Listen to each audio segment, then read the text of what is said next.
ये देखिए दोस्तों, welcome back in this video. और आज जो है हम लोग आपका जो है आगे से पढ़ना स्टार्ट करेंगे। कल जो है हम कर चुके हैं कंपनी लॉ का बेसिक्स, और उसमें मैंने आपको बताया था कि कैसे हम पहले समरी मॉड्यूल से पढ़ने वाले हैं और उसके बाद आपका स्टडी मटेरियल भी कवर करने वाले हैं। यहाँ आप देख सकते हैं अभी जो बुक है वो आपको मिल जाएगी जैसे ही हमारा चैप्टर नंबर 1 कंप्लीट होगा। तब तक आपको थोड़ा सा शांति रखनी पड़ेगी और जितना भी क्लास में हुआ है उसे वीडियो के माध्यम से ही अटेंड करना होगा। ज़्यादा समय नहीं लगेगा दोस्तों, 1 या 2 दिन में आपको चैप्टर 1 मिल जाएगा। उसके बाद चैप्टर 2, 3, 4 कर हम धीरे धीरे करते रहेंगे। अभी जो है मेरा इनकम टैक्स का बैच भी चल रहा है, तो जैसे ही वो कंप्लीट होता है मैं उसके बाद ज़्यादा वीडियोस आपके डालने स्टार्ट कर दूंगा। For company law target set करा है 31 जनवरी का, जब हम कंप्लीट करेंगे इसे। तब तक जो है आप पढ़ते रहिए और जैसा भी हमने किया है डिस्कशन उसे आप रिवाइज करते रहिए। यहाँ आप देख सकते हैं दोस्तों, लास्ट क्लास में हमने कंपनी का मीनिंग समझा था, कुछ प्रोफेसर हैनी ने क्या कहा, हमारा जो एक्ट है वो कहाँ कहाँ पे अप्लाई होते हैं उसका सेक्शन 1, और कुछ हमने सेक्शन 2 की डेफिनेशंस भी देखी थी। कंपनी के करेक्टरिस्टिक्स कर रहे थे बट पूरे नहीं कर पाए, पर उसमें हमने सबसे इंपॉर्टेंट करेक्टरिस्टिक्स पर डिस्कशन किया। सेपरेट लीगल एंटिटी, यानी कंपनी अलग है और जो उसको बनाने वाले हैं, जो उसके मेंबर हैं, शेयर होल्डर्स हैं, वो अलग हैं। कंपनी के जो एम्प्लॉयज़ हैं वो भी अलग हैं, और कंपनी खुद एक अलग आर्टिफिशियल पर्सन है। ये हमने सोलोमन वर्सेस सोलोमन केस में देखा था। और साथ में हमने ली वर्सेस ली एयर फार्मिंग वाला भी केस देखा था, जिसमें क्लियर हो गया कोर्ट के जजमेंट से। ये बहुत पुराने केसेस हैं, 1800 सदी के हैं, और उस टाइम जो है इतना क्लैरिटी नहीं थी, तो केस लॉ का मदद से बताया गया है कि कैसे जो है कंपनी और उसके जो मेंबर्स हैं वो अलग अलग रहते हैं। आज जो है हम आगे पढ़ना स्टार्ट करेंगे और आपकी सारी करेक्टरिस्टिक्स में कवर आपकी करवा दूंगा।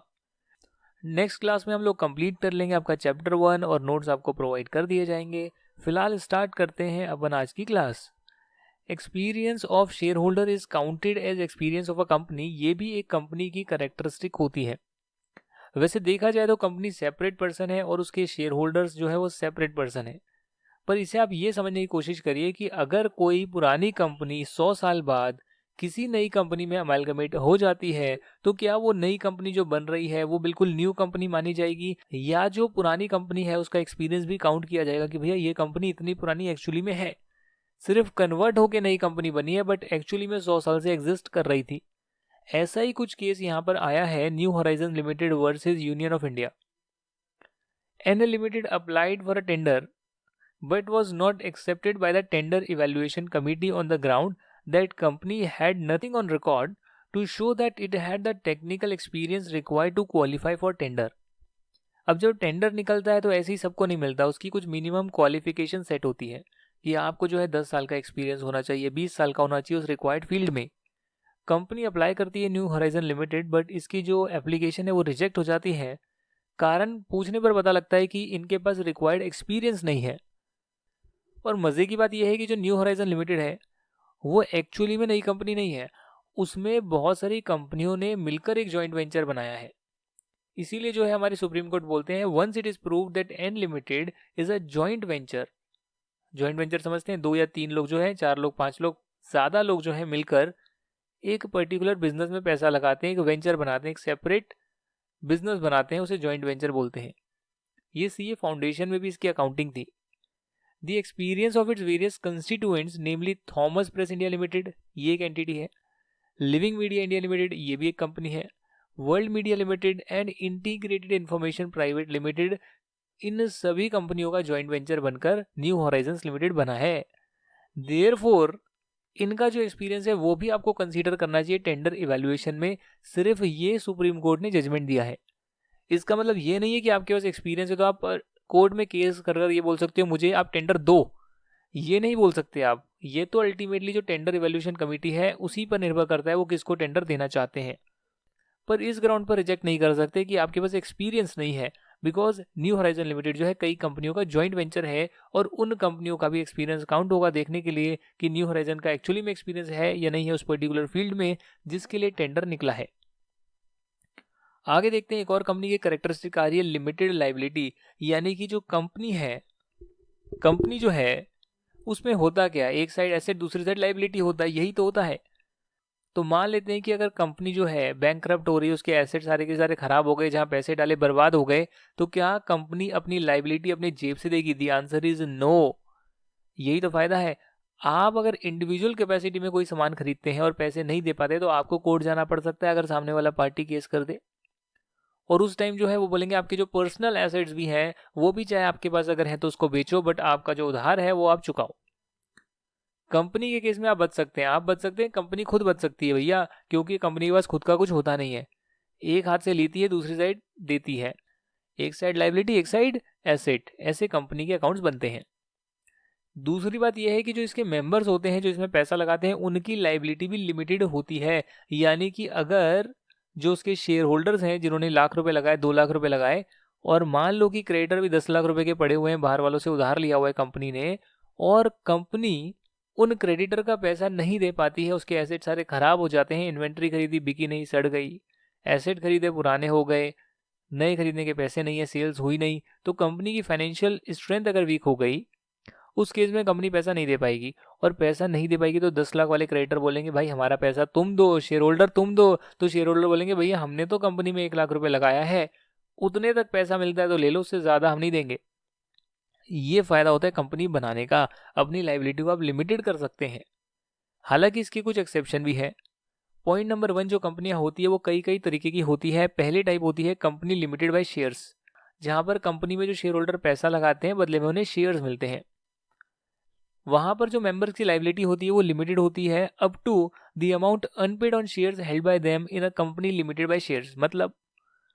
मतलब आपको पता होगा, आपने 11th-12th में किया होगा, 12th स्टैंडर्ड में स्पेसिफिकली होता है, शेयर इशू की एंट्रियां होती है कि मान लेते हैं कि आपका जो शेयर कैपिटल है वो है 10,000 शेयर की, और 10 रुपए का एक शेयर है, तो 10 रुपए का एक शेयर है तो 1000 शेयर हो गए।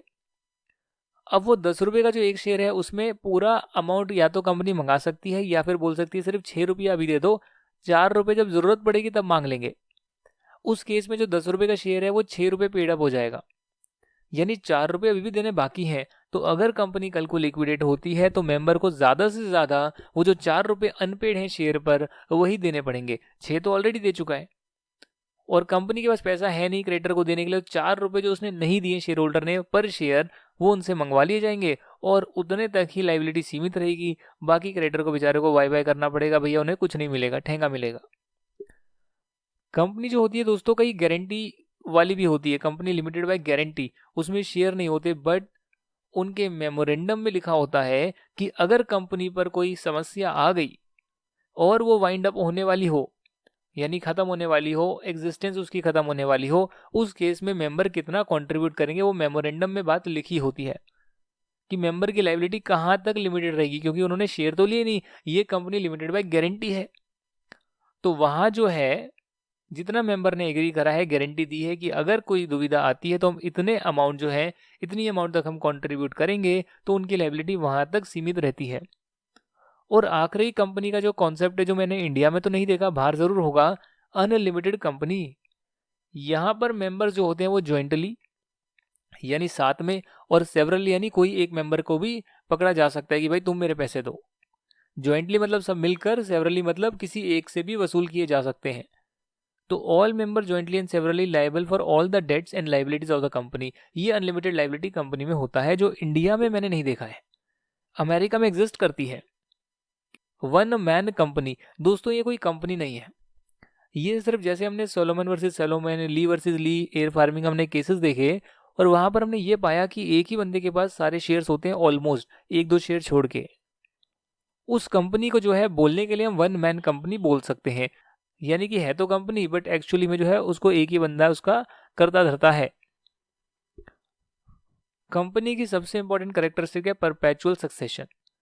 परपेचुअल सक्सेशन का मतलब होता है इनफाइनाइट लाइफ, यानी अनलिमिटेड लाइफ, क्योंकि कंपनी कभी मरती नहीं है, ये आर्टिफिशियल होती है। मेंबर्स भले उसके चेंज हो जाए, मेंबर्स की भले डेथ हो जाए, पर कंपनी चलती रहती है। ये प्रूव होता है जब आप रोल्स रॉयस जैसी कंपनी देखते हैं, सैमसंग नोकिया जैसी कंपनी देखते हैं, टाटा जैसी कंपनी देखते हैं, जो 100 सालों से एग्जिस्ट करती है। तो इसीलिए कंपनी की कोई एज नहीं होती, वो एग्जिस्ट करती थी, करती है, करती रहेगी। मेंबर जरूर जा सकते हैं और कंपनी बंद जरूर हो सकती है, बट उसकी एक लीगल प्रक्रिया आपको करनी पड़ सकती है। सेपरेट प्रॉपर्टी एक और बहुत क्लासिक एग्जांपल आ रहा है, जो कि आपको समझ लेना चाहिए कि जो मेंबर होते हैं वो कंपनी के प्रॉपर्टी के ओनर नहीं होते। हाँ, कंपनी के शेयर होल्डर जरूर होते हैं, पर जो कंपनी एसेट खरीदती है वो एसेट कंपनी अपने नाम से खरीदती है। मान लो आप कहीं जाते हैं, रिलायंस की ऑडिट पे जाते हैं, तो वहाँ पर रिलायंस कंपनी के बुक्स ऑफ अकाउंट्स में जो एसेट आ रहे होंगे वो उन्होंने खुद खरीदे होंगे। ये थोड़ी ना है कि धीरू भाई अंबानी ने, अनिल अंबानी ने, जिसने भी, मुकेश अंबानी ने, सॉरी, तो मुकेश अंबानी ने, अनिल अंबानी ने अपने नाम पर एसेट खरीदे नहीं। अगर उनकी कंपनी खरीद रही है तो कंपनी के नाम पर, अगर वो खुद खरीद रहे हैं तो उनके नाम पर पर्सनल एसेट वो खरीद सकते हैं। मैं बात कर रहा हूँ कंपनी की, तो अगर उनकी कंपनी ने एसेट खरीदे तो उसके ओनर वो नहीं है। हाँ, इनडायरेक्टली वही ओनर है, पर वो कंपनी के सिर्फ शेयर होल्डर्स हैं, राइट। यानी कि सारा डेट पे करने के बाद अगर कुछ बचेगा तो डेफिनेटली उनको उनका पेमेंट मिलेगा अगर कंपनी को बंद करना हो। पर जब तक कंपनी चल रही है तब तक कंपनी ने जो एसेट्स खरीदे हैं वो कंपनी के नाम पर रिकॉर्ड रहेंगे, मेंबर्स ओनर नहीं होते हैं। अब यहाँ पर बहुत ही एक इम्पॉर्टेंट मुद्दा आ रहा है, केस आ रहा है, Macaura versus Northern Assurance Company Limited. Sir ये एश्योरेंस वर्ड क्यों लगाते हैं हम? भाई देखो, दो चीज़ें होती है, इंश्योरेंस करवाते हैं आप? हाँ जी सर। तो लाइफ का इंश्योरेंस होता है, बाकी चीज़ों का एश्योरेंस होता है, समझ गए आप? एग्जाम्पल देखते, नीचे लिखा है एक पर्सन है who was the holder of almost all the capital of a timber company. अब टिम्बर कंपनी का काम होगा तो वो टिम्बर खरीदेगी, टिम्बर उसके स्टॉक में आएगा, टिम्बर बेचेगी, टिम्बर कंपनी है। And was also a substantial creditor. ठीक है, हो सकता है भाई उसने कुछ लाइबिलिटी वगैरह कंपनी को दी हो, मतलब कि कंपनी को दिया हो as a creditor. However he insured the timber owned by company in his own name. तो मुझे तो ऐसा लग रहा है कि उसी बंदे ने टिम्बर अपनी बेची होगी कंपनी को, तो कंपनी की बुक्स में परचेज हो गया तो उसने लाइबिलिटी में रिकॉर्ड कर दिया होगा क्रेडिटर कि ये बंदा है। अब इस बंदे ने जो है एक्चुअली में कंपनी को बेच दिया और कंपनी सेपरेट पर्सन होती है, तो इस टिम्बर की ओनर कंपनी बन गई, हालांकि उसके दूसरे साइड में क्रेडिटर भी आ रहे होंगे। ये मैं बनाकर बोल रहा हूँ, हाँ जी, क्योंकि ये जो सब्सटेंशियल क्रेडिटर लिखा है ना, ये मैं बनाकर बोल रहा हूँ, कैसे हुआ होगा मैकेनिज्म, मन गढ़ंत कहानी बनाकर बोल रहा हूँ। हो सकता है एक्चुअली में यही हो, डिटेल में पढ़ना पड़ेगा, इतना कोर्स में है नहीं है। समझाने वाली बात यह है कि भैया जो कंपनी के एसेट हो गए उसको आपने अपने नाम से इंश्योरेंस ले लिया।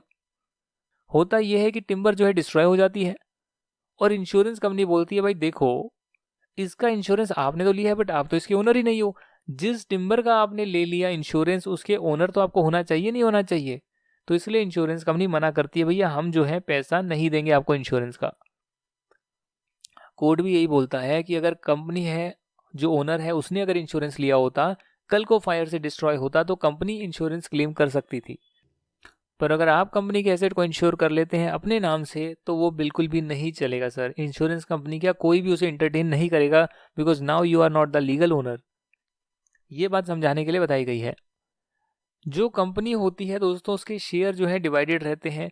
कंपनी की जो कैपिटल होती है वो शेयर्स में डिवाइडेड रहती है। ये एक मैकेनिज्म है और ये उन कंपनियों के लिए है जो लिमिटेड बाय शेयर है। ऑलमोस्ट सारी कंपनी लिमिटेड बाय शेयर ही होती है। गारंटी वाली कंपनी बहुत ही कम मिलेगी और अनलिमिटेड कंपनी तो मैंने देखी है नहीं। तो जो भी कंपनी शेयर कैपिटल वाली होती है उसकी कैपिटल जो है शेयर्स में डिवाइडेड होती है और शेयर्स को आप कहीं भी फ्रीली ट्रांसफ़र कर सकते हो, किसी और पर्सन को मूव कर सकते हो एक जगह से दूसरी जगह, प्रोवाइडेड आर्टिकल ऑफ एसोसिएशन में ये परमिशन दी हो। वैसे दी ही होती है, आर्टिकल ऑफ एसोसिएशन में लिखा ही होता है कि आप शेयर को ट्रांसफ़र कर सकते हो, पर कुछ प्राइवेट कंपनीज जो हैं उसमें रिस्ट्रिक्शंस वगैरह लगा सकती हैं। ये बात समझाने के लिए बताइए कंपनी के फीचर्स क्या है, करेक्टरिस्टिक्स क्या है। वो सेपरेट है, उसके मेंबर सेपरेट हैं। बात समझ रहे हैं आप? कंपनी की प्रॉपर्टी है तो कंपनी के नाम पर रहेगी, मेंबर का कोई उस पर अधिकार नहीं है। जो उसके शेयर होल्डर होते हैं कंपनी के, वो शेयर्स लेते हैं और शेयर्स को ट्रांसफ़र किया जा सकता है। एक और बात हमने पढ़ी कि कंपनी की जो है परपेचुअल सक्सेशन होती है, मरती नहीं है कंपनी, हमेशा चलती रहती है। और जो लाइबिलिटी होती है कंपनी की भी लिमिटेड होती है, भाई जितने उसके पास एसेट हैं उतनी होगी ना, उससे ज़्यादा कहाँ से पैसे लाएगी वो। और मेंबर्स की भी लिमिटेड होती है कि जो भी उन्होंने शेयर लिए हैं उसके जो पैसे लगने थे उतना ही उन्हें देना पड़ेगा, उससे ज़्यादा नहीं देना पड़ेगा। और अगर उन्होंने सारे कैपिटल के पैसे दे दिए हैं जितने शेयर लिए थे तो उन्हें एक्स्ट्रा कोई भी अमाउंट नहीं देना पड़ेगा मेंबर्स को। कॉमन सील, भैया कॉमन सील क्या होती है कि आपने नाम सुना है? ये कंपनी जो है खुद तो साइन कर नहीं सकती है, तो जहां पर कंपनी के साइन की आवश्यकता है, वहां पर कंपनी के लिए कॉमन सील बनाई जाती है, जो कि बहुत ही इंपॉर्टेंट डॉक्यूमेंट्स पर लगाई जाती है, जैसे पावर ऑफ टर्नी हो गया, डीड्स ऑफ कॉन्ट्रैक्ट हो गया, और जो भी आर्टिकल ऑफ एसोसिएशन में स्पेसिफाई करें भैया इन डॉक्यूमेंट्स पर हम कंपनी की कॉमन सील लगाएंगे, वहां लगाई जाती है।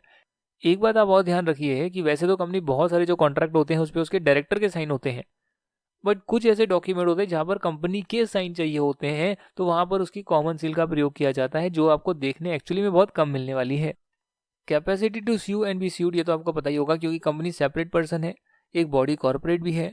आप कंपनी पे केस कर सकते हो, कंपनी आप पर केस कर सकती है, कंपनी किसी थर्ड पार्टी पे केस कर सकती है, थर्ड पार्टी किसी कंपनी पे केस कर सकती है, वेरी मच पॉसिबल। जैसे कि मान लो बहुत सारी कंपनीज है और किसी ने धोखाधड़ी कर दी, तो क्या करोगे आप? केस करोगे उस पर, और क्या करोगे? और कंपनी को किसी ने लॉस पहुंचा दिया, कंपनी उस पर केस करेगी, तो वो तो आपको प्रैक्टिकली देखने मिलता ही है। कॉन्ट्रैक्चुअल राइट, सेपरेट पर्सन है, कॉन्ट्रैक्ट में एंटर कर सकती है, कोई दिक्कत की बात नहीं है। लिमिटेशन ऑन कंपनीज एक्शन, जी हाँ, कंपनी ऐसा नहीं है कुछ भी कर सकती है, उसमें ऑब्जेक्ट क्लॉज होता है उसके मेमोरेंडम ऑफ एसोसिएशन में, जो डिफाइन करता है कि कंपनी क्या कर सकती है। उदाहरण के तौर पर रिलायंस में भी कई सारी कंपनी है, रिलायंस कैपिटल अलग है, रिलायंस पेट्रोलियम अलग होगी, रिलायंस जो है इंडस्ट्रीज अलग हैं, तो सबके ऑब्जेक्ट अलग रहेंगे। जो मेरी कंपनी है लर्नजब रिसर्च डेवलपमेंट की कंपनी है, online classes offline classes provide करना, ट्रेनिंग डेवलपमेंट प्रोवाइड करने की कंपनी है। तो कंपनी के ऑब्जेक्ट होते हैं, अगर आप कुछ और करना चाहते हैं फ्यूचर में तो आप अपने ऑब्जेक्ट क्लॉज को चेंज करवा सकते हैं, वो पॉसिबल है, उसमें कोई दिक्कत नहीं आएगी। कंपनी के मेंबर्स अलग होते हैं, बट जरूरी नहीं कि जो कंपनी के मेंबर्स हैं वही कंपनी को चलाएं। जैसे जैसे कंपनी का साइज बड़ा होता है तो मेंबर्स को बोलते हैं कि भाई पैसा हमने लगाया है, चलाने के लिए और बंदे रख लेते हैं, उन्हें हम मैनेजमेंट बोलते हैं। मैनेजमेंट सेपरेट होती है, मेंबर सेपरेट होते हैं, बहुत जगह पर सेम भी हो सकते हैं, यानी कि जो मेजॉरिटी शेयर होल्डर है वही डायरेक्टर बन गया, वही डायरेक्टर बन गया तो मैनेजमेंट का पार्ट भी बन गया। बट जैसे साइज बड़ा होता है तो वहाँ पर अलग अलग मैनेजमेंट होती है, बोर्ड ऑफ डायरेक्टर्स होते हैं, इंडिपेंडेंट डायरेक्टर्स होते हैं, पब्लिक का पैसा लगा होता है तो इंडिपेंडेंट डायरेक्टर्स होते हैं, और शेयर होल्डर्स अलग होते हैं। अगर आप कंपनी को टर्मिनेट करना चाहते हो तो भैया कंपनी आपने लॉ के तहत बनाई है, तो लॉ में जो प्रोविजन लिखे हैं उसी के तहत आप कंपनी को वाइंड अप कर सकते हो, जिसके प्रोविजन शायद आपके कोर्स में नहीं है, सीए फाइनल में जरूर है। क्या कंपनी की कोई नेशनैलिटी होती है या कहीं की वो सिटीजन मानी जाती है? The answer is no. भले ही ये पर्सन है, लीगल पर्सन है, बट ये कहीं का सिटीजन नहीं हो सकती है। ये जो है सुप्रीम कोर्ट ने अपनी जजमेंट में बताया था, state trading corporation of India limited versus commercial tax officer के केस में बताया था, जो केस आपको याद करने की इतनी आवश्यकता भी नहीं है। हालांकि जो कंपनी है वो रेजिडेंट जरूर हो सकती है जहां पर वो इनकॉर्पोरेट करी गई है, या जहां से उसके मेजॉरिटी डिसीजन बिजनेस के की डिसीजन लिए जाते हैं, तो उस पर्टिकुलर कंट्री की कंपनी रेजिडेंट हो सकती है। और रेजिडेंशियल स्टेटस का कॉन्सेप्ट ये है कि आपको देखना होता है कि कंपनी किस जगह पर अपना इनकम टैक्स पे करेगी, इसलिए जो है रेजिडेंशियल स्टेटस का कॉन्सेप्ट है, पर वो सिटीजन कहीं की नहीं होती है। और रेजिडेंशियल स्टेटस आप हर साल निकालते हैं, ये इनकम टैक्स में हम पढ़ेंगे। अगर आपने इनकम टैक्स की क्लासेस नहीं ली है तो आप learnzub.com पर learnzub की ऐप में देख सकते हैं, free of cost free videos के अंदर। वहाँ पर हमने रेजिडेंशियल स्टेटस पूरा डिस्कस किया है, बेसिक से लेकर एंड तक सब कुछ डिस्कस किया है, और फ्री में अवेलेबल है पुराने वीडियोस विद अमेंडमेंट्स। तो यही थी सर बात कंपनी लॉ के बारे में।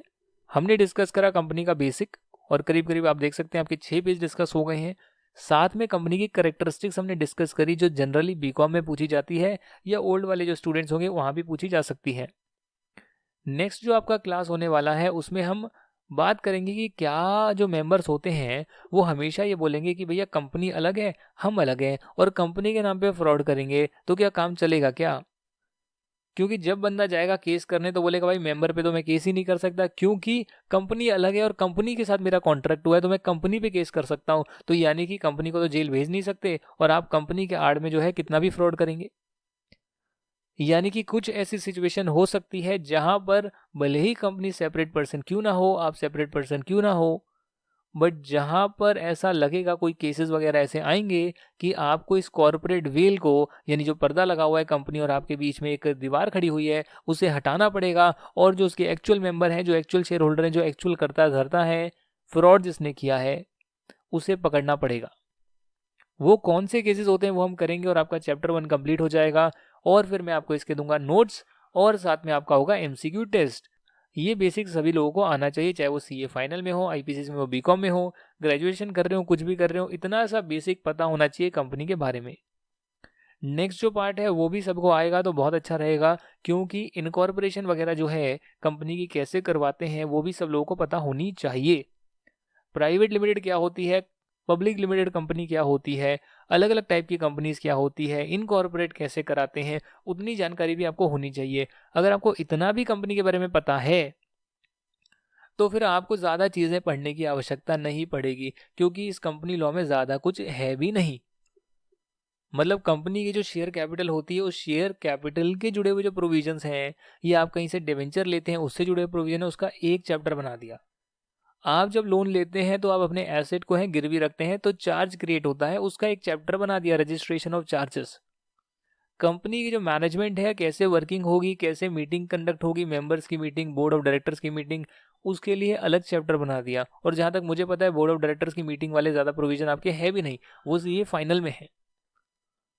तो बचा क्या कंपनी में? कुछ नहीं बचा सर, सिर्फ यही है इनकॉर्पोरेट कैसे कराते हैं, ये है, बेसिक कॉन्सेप्ट्स हैं, कंपनी की जो मीटिंग्स वगैरह कैसे कंडक्ट होती है वो है, और अब इन्होंने ऑडिट वगैरह के प्रोविजन भी इंक्लूड कर दिए, जिसका ऑलरेडी ऑडिट में पढ़ाया जाता है। तो इतना ही तो करना है। पता नहीं इसमें क्या दिक्कत हो जाती है स्टूडेंट्स को कि भैया 60 नंबर का कंपनी लॉ में बहुत दिक्कत करते हैं।